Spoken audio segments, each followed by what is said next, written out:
Kepadamu ya Tuhan kami menyerahkan setiap kami pribadi lepas pribadi. Kami datang ke rumah-Mu dengan ucapan syukur karena hari ini kami masih boleh datang dan beribadah. Tuhan, biarlah puji-pujian yang kami naikkan dengan bibir mulut kami sungguh menjadi sebuah pujian yang memuliakan nama Tuhan. Karena pujian ini lahir dari hati kami, bukan hanya sekedar kata-kata yang keluar dari mulut kami. Tuhan, berkati setiap kami anak-anak-Mu. Tolong kami dari waktu ke waktu. Semakin lama kami beribadah kepada Tuhan, semakin kami mengenal Tuhan, semakin kami mengasihi Tuhan. Dan jika pada saat ini kami rindu untuk boleh belajar firman-Mu, Tuhan, tolong setiap kami. Baik hamba-Mu yang menyampaikan maupun setiap kami yang akan belajar, Tuhan yang karuniakan kami hikmat untuk boleh memahami firman Tuhan dan hati yang penuh dengan kerinduan untuk boleh menjalani dan menghidupi kebenaran firman-Mu. Terima kasih Allah yang baik, kami bersyukur kepadamu. Di dalam nama Yesus Kristus kami berdoa. Amin. Silakan duduk Bapak Ibu Saudara. Bapak Ibu, saya minta izin untuk boleh membuka masker.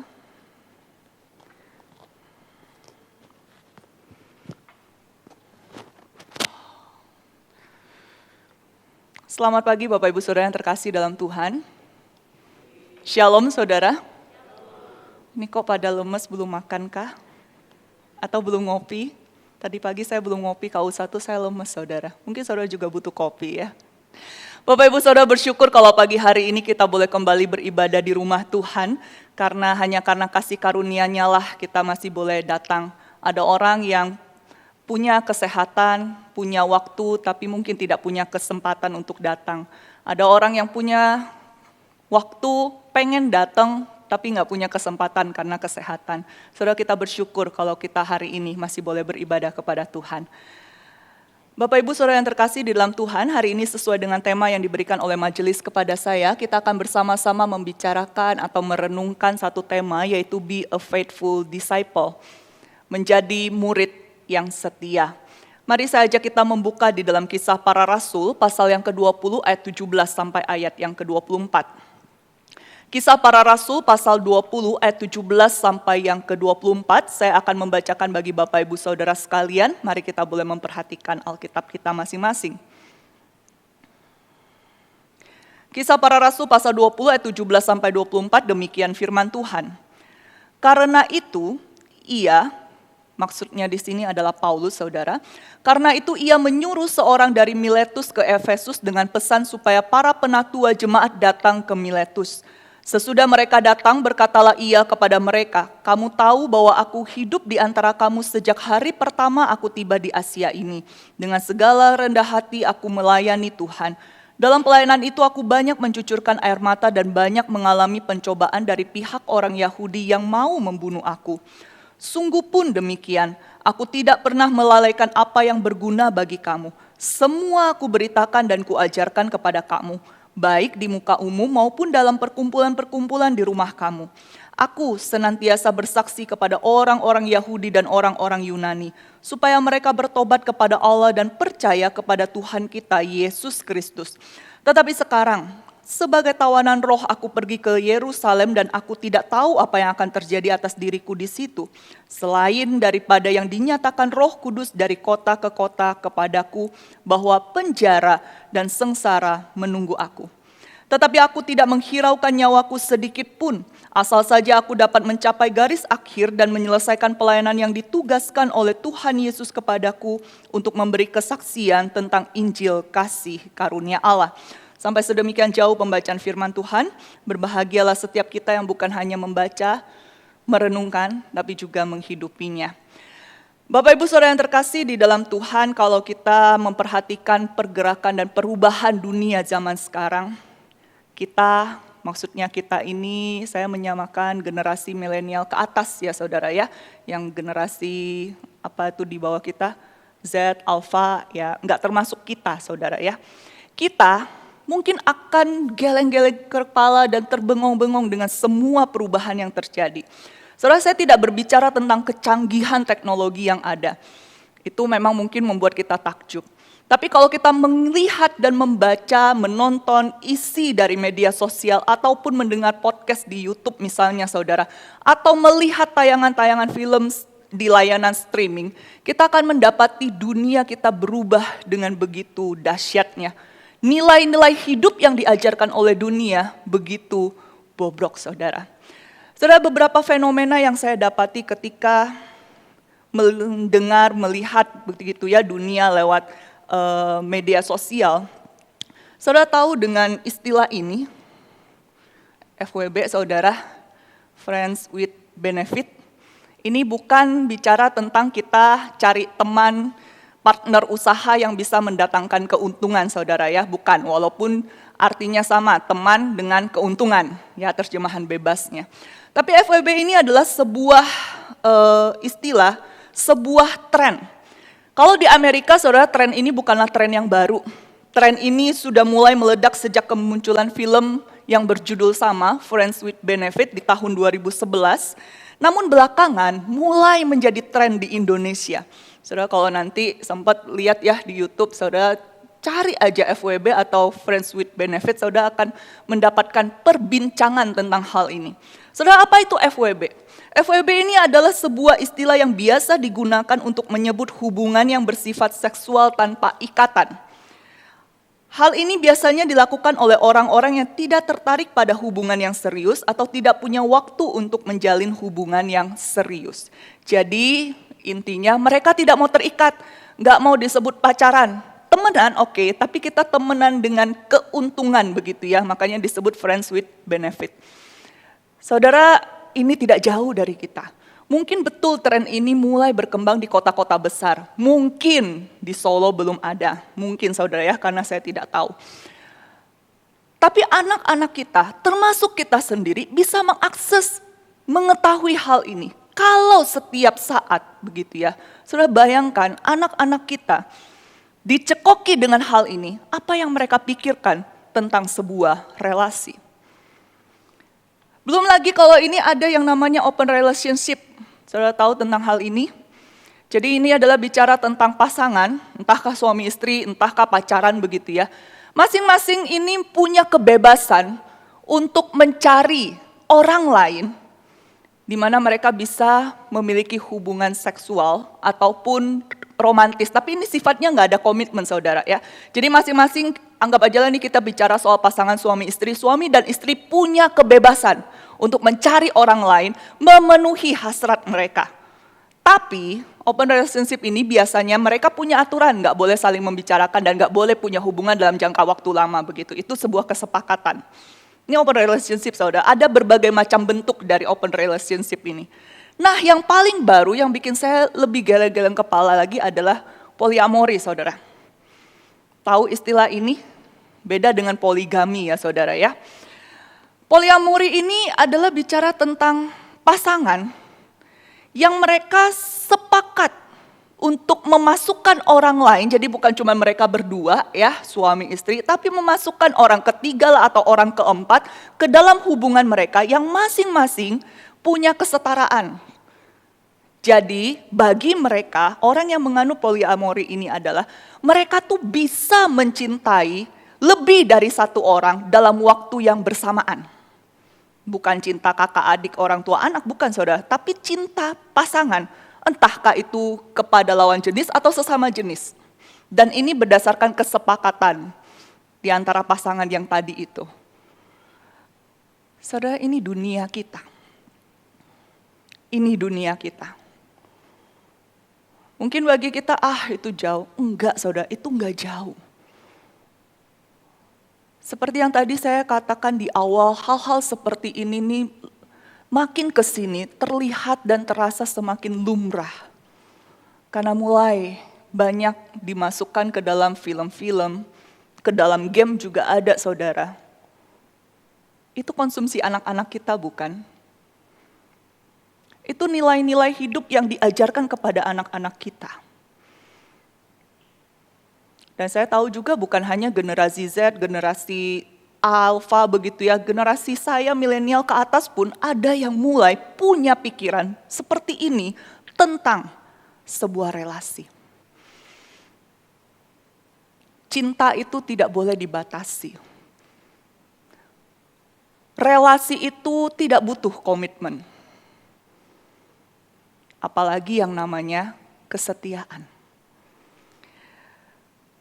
Saudara, ini dunia yang kita hidupi sekarang, sadar tidak sadar kita sedang dimuridkan. Anak-anak kita sedang dimuridkan dengan nilai-nilai hidup versi dunia ini. Maka jangan heran jika suatu hari saudara, yang namanya kesetiaan itu menjadi hal asing bagi kita. Bisa jadi saudara. Kita menjadi biasa saja menghadapi ketidaksetiaan atau bahkan merasa nyaman-nyaman saja karena hal ini sudah lumrah di dalam masyarakat. Sebelum saudara berpikir tentang Kain, saya ambilkan dulu saudara. Karena saya tahu saudara mulai berpikir tentang dia. Saudara, bukankah begitu? Sudah tidak lagi melihat ini sebagai dosa saudara. Nggak ada urusan dosa. Orang-orang yang melakukan fenomena-fenomena yang tadi saya bilang saudara, mereka menganggap ini nggak ada urusannya dosa, nggak dosa. Ini cuma urusan saya pribadi kok. Nggak ada urusannya sama orang lain. Nggak mengganggu hidup orang lain. Yang penting saya melakukan hubungan seksual itu dengan aman. Jadi cuma urusan aman nggak aman saudara. Kena penyakit nggak kena penyakit, urusan itu doang. Jadi bukan lagi urusan dosa. Kesetiaan itu sudah tidak lagi menjadi hal yang diimpikan. Saudara, pergumulan dengan kesetiaan bukanlah hal yang baru terjadi di masa kita. Ribuan tahun lalu, Raja Salomo juga mengungkapkan hal yang sama. Amsal 20 ayat 6 berkata demikian. Banyak orang menyebut diri baik hati, tetapi orang yang setia siapakah menemukannya? Banyak orang menyebut diri baik hati, tetapi orang yang setia siapakah yang menemukannya? So, mungkin kita bertanya mengapa sih sulit untuk menemukan orang yang setia atau menjadi orang yang setia? Kalau ditanya kepada saya akan mengaku itu hal yang susah saudara menjadi orang yang setia. Kenapa? Setidaknya ada 3 alasan. Yang pertama, kesetiaan itu bertumbuh dengan lambat. Saudara, kesetiaan tidak menunjukkan dirinya dalam sehari atau seminggu atau sebulan, namun bertahun-tahun bahkan seumur hidup. Kita menganggap, kita menamakan atau melabelkan seseorang, kita menyebut seseorang setia itu bukan hanya kita melihat dia melakukan 1 kali pelayanan terus kita bilang, wah dia orang Kristen yang setia ya. Bukan itu kan saudara. Kita akan menyebut dia setia ketika saudara, dia sudah tidak ada di dunia ini.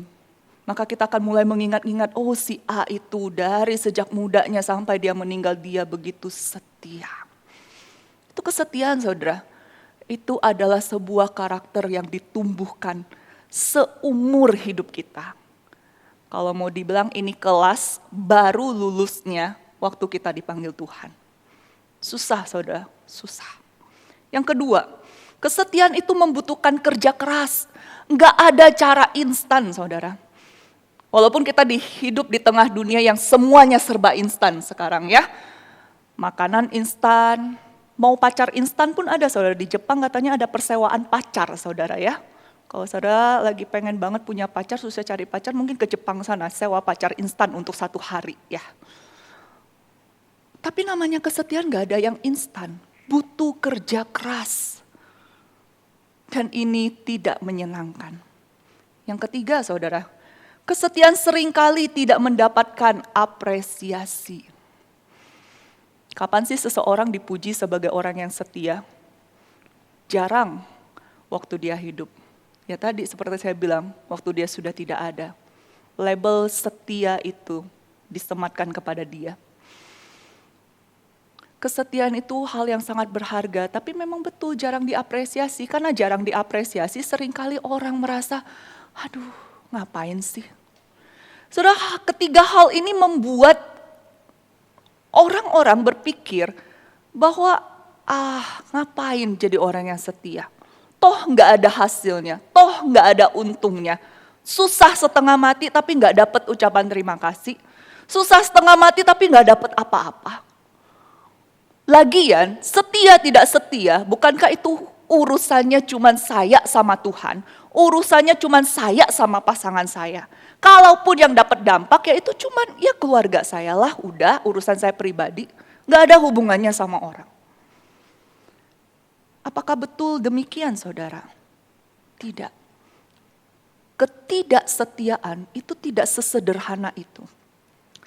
Saudara, orang yang mengalami dikhianati sedikit demi sedikit, kepercayaannya itu akan dirusak. Mereka akan mulai menutup diri dari orang lain untuk melindungi hatinya yang terluka. Mereka akan mulai waspada terhadap orang-orang yang ada di sekitarnya, termasuk keluarga, mulai curiga, saudara. Dan sadar tidak sadar, ketika mereka tidak lagi mempercayai orang-orang di sekitarnya, kepercayaan mereka kepada kebaikan dan kesetiaan Tuhan juga mulai memudar. Saudara lihat, kita setia tidak sesimpel itu, tidak sesederhana itu. Ketidaksetiaan kita menjalani kehidupan kita. Entahkah ini bicara tentang relasi kita dengan pasangan kita. Entahkah kesetiaan itu bicara tentang tanggung jawab kita di tempat kerja. Entahkah kesetiaan itu bicara tentang perjalanan iman kita. Semuanya itu berdampak besar. Dan dampaknya itu tidak main-main, saudara. Dampaknya itu adalah kepada kehidupan iman orang lain. Tidak heran bukan kita mendapati banyak orang Kristen yang meninggalkan Tuhan. Karena mereka merasa kecewa. Dikhianati oleh sesama orang Kristen, ditipu oleh sesama orang Kristen. Bahkan ada orang-orang yang belum percaya pun melihat kehidupan orang Kristen, mereka berkata, ngapain jadi orang Kristen kalau kayak begitu, suka nipu, suka bohong,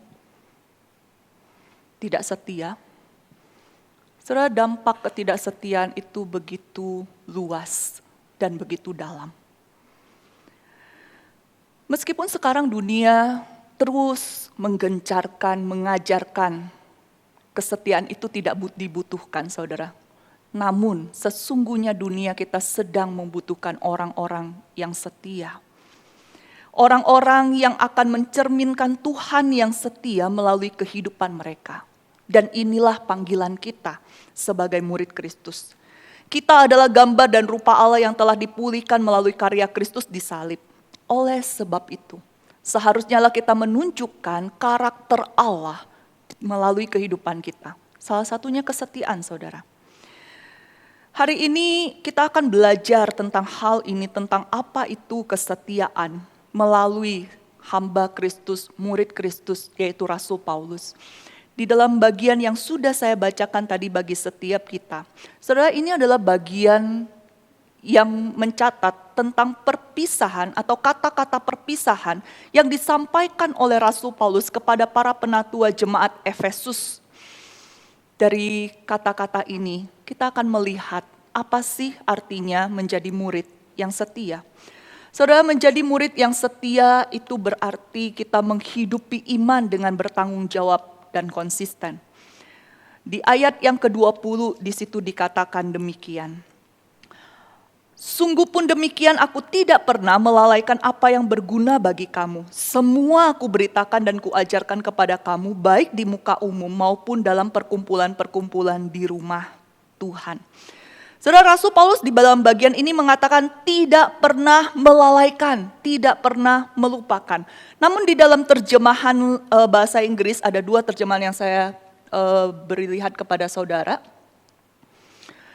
Di dalam NIV dan ESV, saudara, di situ kita bisa mendapati satu nuansa yang lebih menggambarkan tentang apa yang ingin disampaikan oleh Rasul Paulus. Bukan sekedar bicara soal dia nggak pernah lupa, nggak pernah lalai menyampaikan apa yang harus dia sampaikan. Tapi dalam bagian ini dikatakan di NIV tidak pernah ragu. Kalau ESV mengatakan tidak pernah sering menciut, saudara. Nyalinya tuh gak pernah ciut untuk dia menyampaikan apa yang harus dia sampaikan.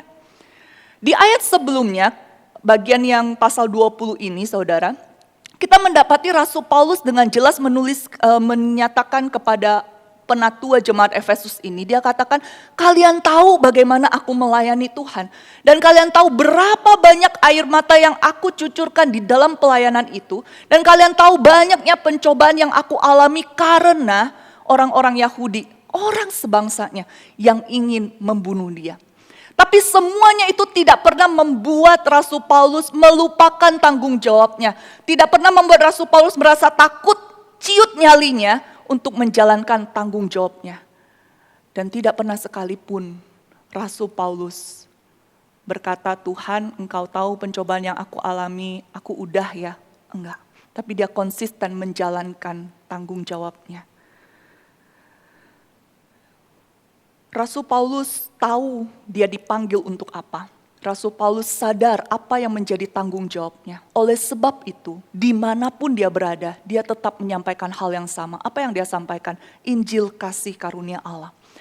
Saudara, Paulus katakan di ayat yang ke-20 ini, baik di tempat umum ataupun di perkumpulan rumah-rumah. Artinya apa saudara? Di tempat umum itu ruang terbuka.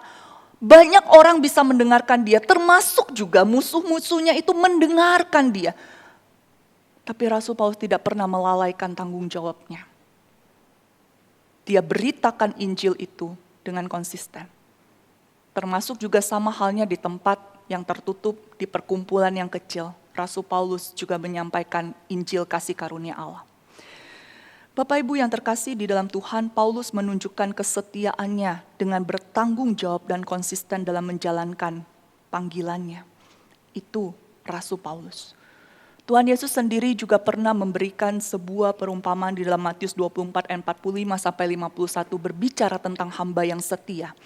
Saudara, di dalam ayat 45 Tuhan Yesus bertanya kepada murid-muridnya begini, siapakah hamba yang setia dan bijaksana yang diangkat tuannya atas orang-orangnya untuk memberikan mereka makanan pada waktunya?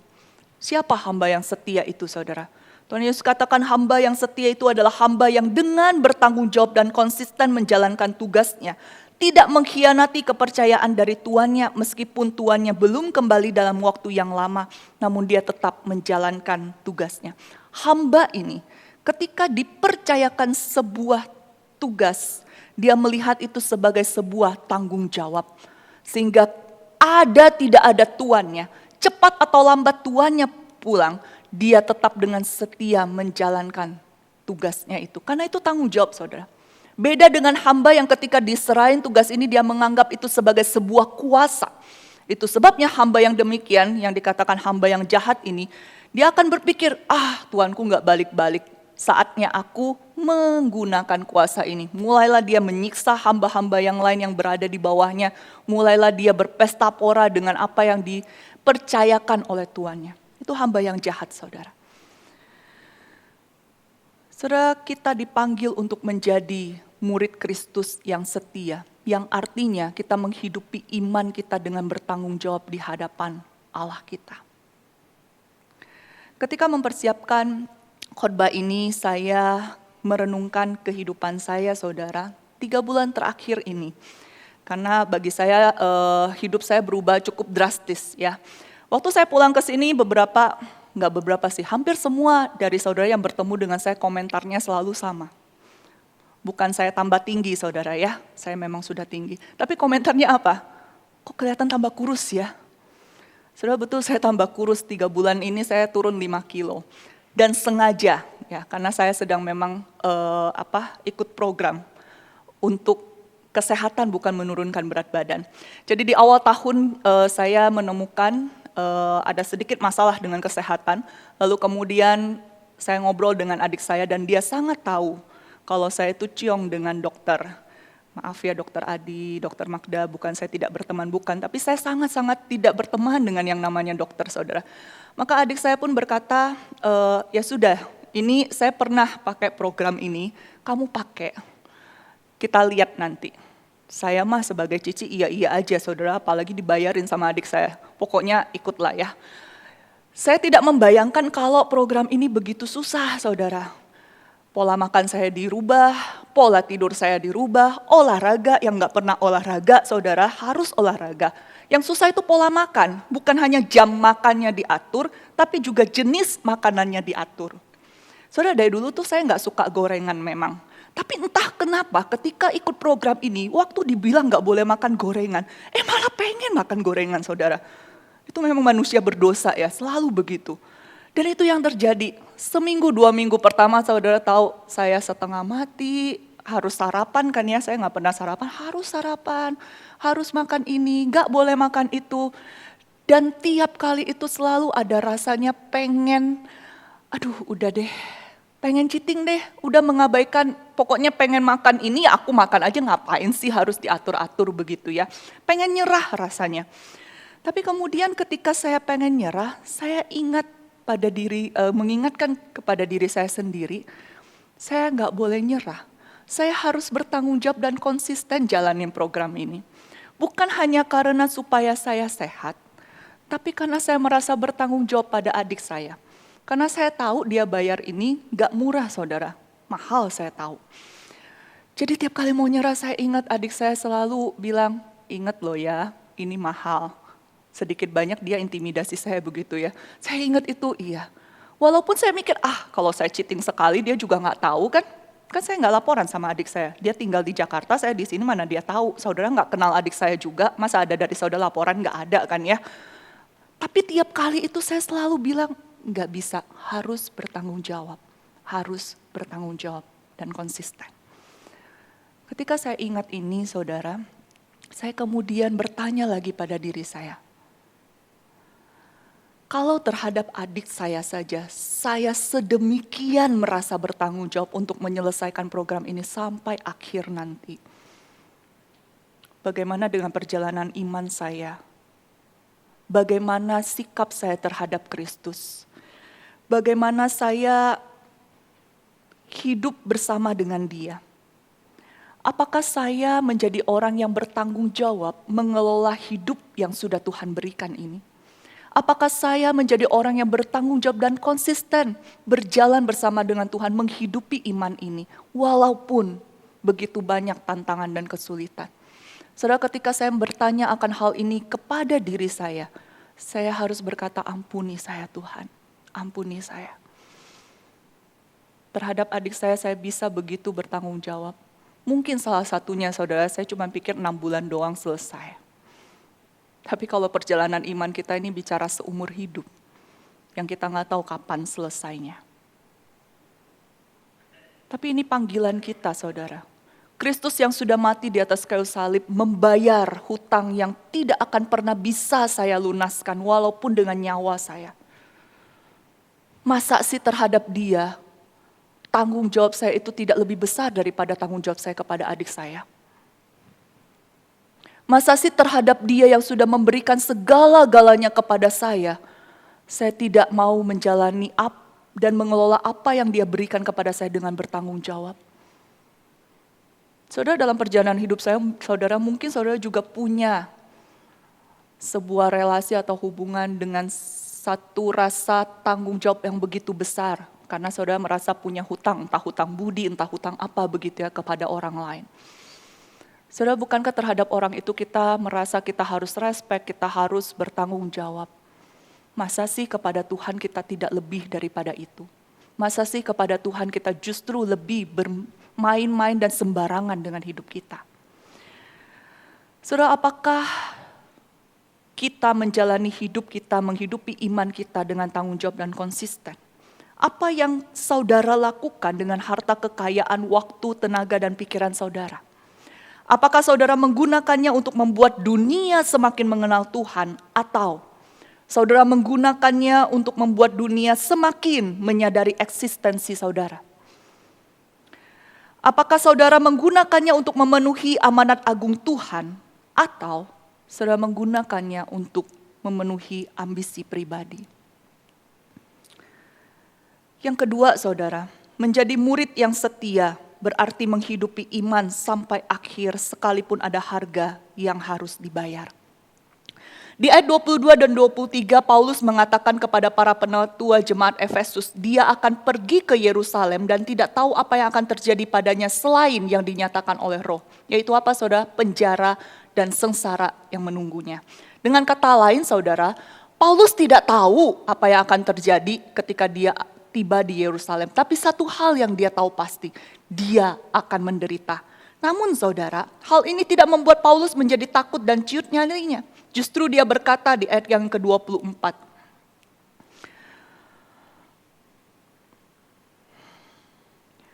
Tetapi aku tidak menghiraukan nyawaku sedikit pun, asal saja aku dapat mencapai garis akhir dan menyelesaikan pelayanan yang ditugaskan oleh Tuhan Yesus kepadaku untuk memberi kesaksian tentang Injil kasih karunia Allah. Saudara, Paulus sangat memahami tujuan hidupnya, yaitu untuk mencapai garis akhir dan menyelesaikan pelayanan yang Tuhan berikan kepadanya. Ini menjadi prioritas hidup Paulus. Sehingga saudara, hal-hal yang lain itu tidaklah penting baginya, termasuk nyawanya. Namun dalam bagian ini saudara jangan salah berpikir tentang Paulus ya. Bukan berarti bahwa Paulus itu sembarangan, enggak mensyukuri, enggak menghargai hidup dan nyawa yang Tuhan berikan. Bukan saudara. Dia bersyukur dan dia menghargai nyawa dan hidup yang Tuhan berikan. Itu sebabnya kenapa dia katakan dia bekerja lebih keras. Karena dia tahu hidupnya itu karena kasih karunia Tuhan. Namun saudara, kalau dalam menghidupi imannya itu dia harus memberikan nyawanya, kenyamanannya, atau hal apapun, Paulus tidak akan pernah ragu untuk melakukannya. Paulus menjadi murid yang setia dengan menghidupi imannya sampai akhir, sekalipun harus membayar dengan nyawanya. Di dalam sejarah saudara kita melihat ada begitu banyak orang-orang Kristen, murid-murid Kristus, hamba-hamba Tuhan yang dengan rela memberikan nyawanya karena iman mereka kepada Kristus. Simon Petrus misalnya dia tidak mau mengingkari imannya lalu kemudian dia pun disalib. Ada yang lain yang disalib murid Kristus yaitu Andreas, Tadeus, Simon orang Zelot, Filipus. Mereka disalibkan karena mereka tidak mau mengingkari iman mereka. Terkadang saudara, bukan nyawa sebagai harga yang harus kita bayar. Bisa jadi harga iman kita adalah keuntungan dalam usaha kita, kenyamanan dan kestabilan dalam hidup kita, ataupun teman dan orang-orang terdekat kita. Seorang gadis yang bernama Rachel Joy Scott, dia adalah salah satu korban dalam pembunuhan massal yang terjadi di Columbine High School. Saudara, pada waktu itu terjadi penembakan massal oleh 2 orang murid dari sekolah itu. Kisahnya saudara, ada orang yang berkata bahwa Rachel ini akhirnya mati ditembak karena dia menolak untuk menyangkali imannya. Jadi ada kisah rumor yang beredar saudara kalau pada waktu Rachel hari itu siang dia lagi makan siang, dari jauh ditembak. Lalu kemudian para penembak ini mendekati dia, para penembak ini yang bernama Eric dan juga Haris saudara. Nah mereka ini kemudian bertanya kepada Rachel, apakah kamu masih percaya kepada Tuhan? Tapi Rachel berkata, kamu tahu aku percaya kepadanya. Lalu kemudian ditembak. Matilah Rachel di situ. Tapi saudara ini adalah rumor yang tidak bisa dipastikan benar tidaknya kejadian itu. Karena memang tidak ada saksi mata. Betul di sebelah Rachel itu ada temannya yang juga tertembak. Tapi dia nggak ingat kalau terjadi pembicaraan itu antara Rachel dan penembak. Kenapa saya angkat kisahnya pagi hari ini saudara? Karena ada hal yang menarik bagi saya. Yaitu perjalanan hidupnya dari Rachel itu. Saudara, Rachel Scott lahir di keluarga Kristen dan ayahnya seorang pendeta. Namun dia baru memilih untuk percaya dan berkomitmen menjadi orang Kristen ketika dia berumur 11 tahun. Di titik ini saya mau mengingatkan setiap kita orang tua. Jangan berpikir kalau anak kita lahir di tengah keluarga Kristen, gedenya itu tetap jadi orang Kristen, akan jadi orang yang takut akan Tuhan. Belum tentu saudara. Kalau kita tidak dari sejak kecil menanamkan iman kepada mereka, mengajarkan mereka tentang Kristus, dan membawa mereka untuk percaya kepada Kristus. Karena banyak sekali anak-anak lahir keluarga Kristen, gedenya jadi agnostik, jadi ateis, ataupun berpindah agama. Kembali kepada kisah Rachel saudara. Ketika dia berumur 16 tahun, jadi sudah masuk SMA kira-kira ya. 5 orang teman dekatnya mulai menjauhinya. Kenapa saudara? Karena Rachel ini mulai menunjukkan komitmennya dalam menghidupi imannya. Apa yang dia lakukan? Dia tidak mau ikut pesta. Jadi tiap kali diajak pesta oleh temannya dia selalu menolak. Kenapa? Karena dia tidak mau tergoda untuk minum minuman beralkohol. Dia juga punya pacar yang serius pacaran saudara. Tapi kemudian tiba-tiba Rachel memilih untuk putus dengan pacarnya. Kenapa? Karena dia merasa ini hubungannya mulai ke arah hubungan fisik begitu. Bagi Rachel, hubungan seksual itu boleh dilakukan ketika mereka sudah menikah.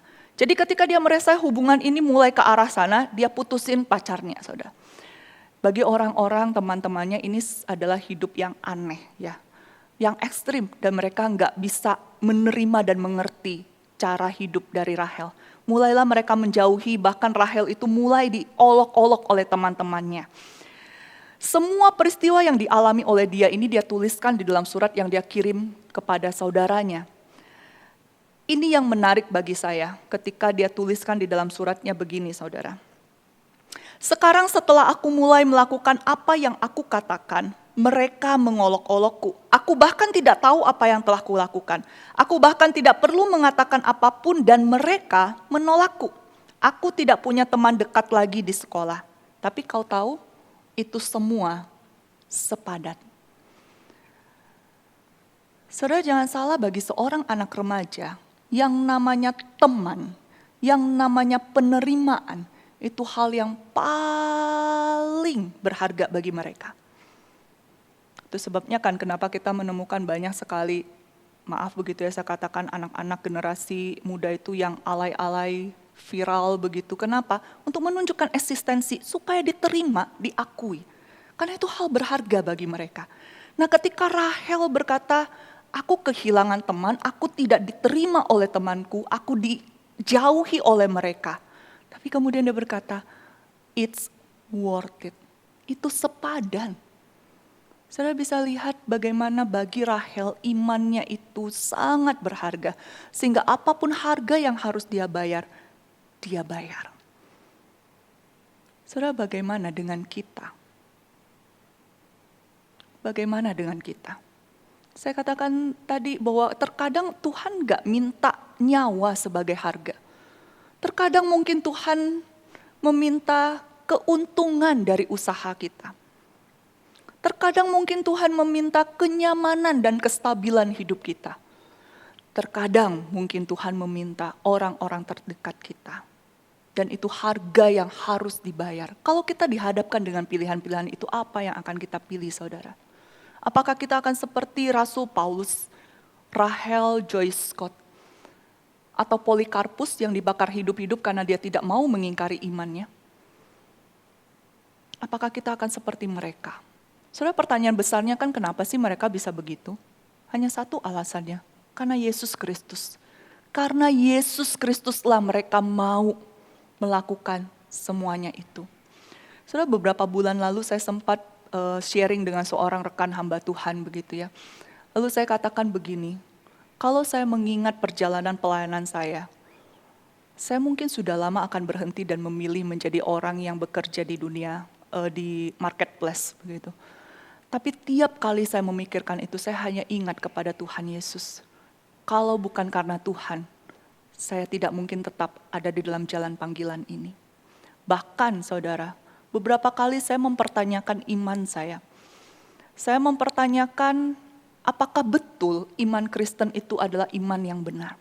Tapi tiap kali saya mempertanyakan itu, saya kembali teringat kepada Kristus yang telah hadir di tengah dunia, mati di atas kayu salib, bukan karena dosanya, tapi semata-mata karena dosa manusia. Saudara, tiap kali saya ingat itu, tiap kali saya berkata, Tuhan ampuni saya. Dan terus ajar saya untuk setia menghidupi iman sampai akhir. Saudara, apa yang kita lakukan sekarang ini, itu menjadi warisan bagi anak-anak kita. Seperti pujian yang tadi kita nyanyikan, warisan bagi anak-anak kita yang akan melanjutkannya. Kalau kita dalam hidup ini tidak menghidupi iman kita dengan setia, dengan bertanggung jawab dan sampai pada akhir, apa sih yang akan dipelajari anak-anak kita? Apa sih yang akan mereka lakukan nantinya? Akan jadi generasi seperti apa mereka? Itu tanggung jawab kita, saudara. Pada akhirnya saudara, kembali kita mengingat bahwa menjadi murid Kristus yang setia adalah berbicara tentang kita menghidupi iman dengan bertanggung jawab dan konsisten. Dan juga tentang menghidupi iman sampai akhir, sekalipun ada harga yang harus dibayar. Dan ingat saudara, perjuangan menjadi orang yang setia itu sampai akhir hidup kita. Ketika kita dipanggil oleh Tuhan, adakah kemudian Tuhan berkata kepada setiap kita, baik sekali perbuatanmu itu, hai hambaku yang baik dan setia, masuklah dan turutlah dalam kebahagiaan Tuhanmu. Mari kita mengambil waktu dan berdoa di hadapan Tuhan.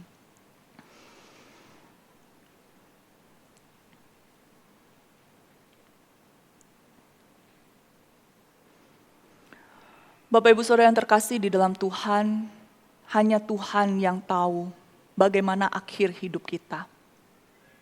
Kita tidak tahu bagaimana kita akan mengakhiri hidup kita. Tapi berdoalah pada pagi hari ini, memohon anugerah dan belas kasihan Tuhan, supaya kita boleh dimampukan untuk berjalan selangkah demi selangkah dengan tekun, dengan setia, dengan bertanggung jawab di hadapan Tuhan. Berdoalah, mohonlah supaya Tuhan boleh membukakan kepada saudara, apa sih yang menjadi titik lemah saudara. Hal yang paling mungkin membuat saudara meragukan iman saudara dan mungkin lebih memilih untuk mengingkari iman dan tidak menghidupinya. Dan saudara mintalah supaya Tuhan memberikan anugerah, memampukan saudara untuk tetap teguh sekalipun hal-hal itu harus saudara lepaskan. Berdoalah di hadapan Tuhan.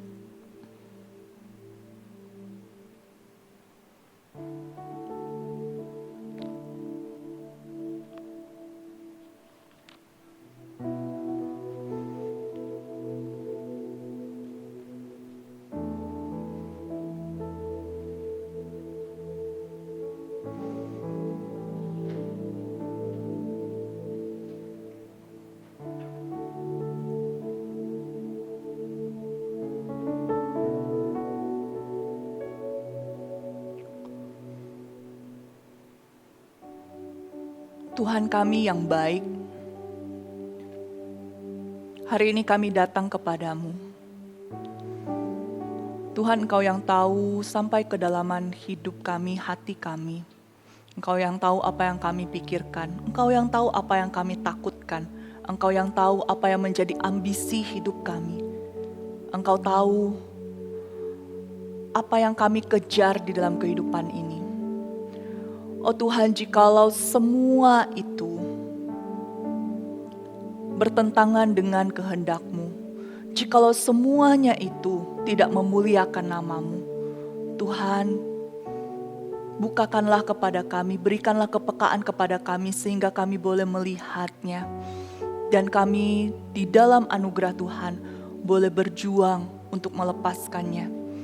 Kembali menyelaraskan hidup kami, iman kami dengan Tuhan, sehingga kehidupan kami boleh menjadi kesaksian bagi dunia ini, dunia yang begitu haus dan lapar untuk melihat kesetiaan Allah.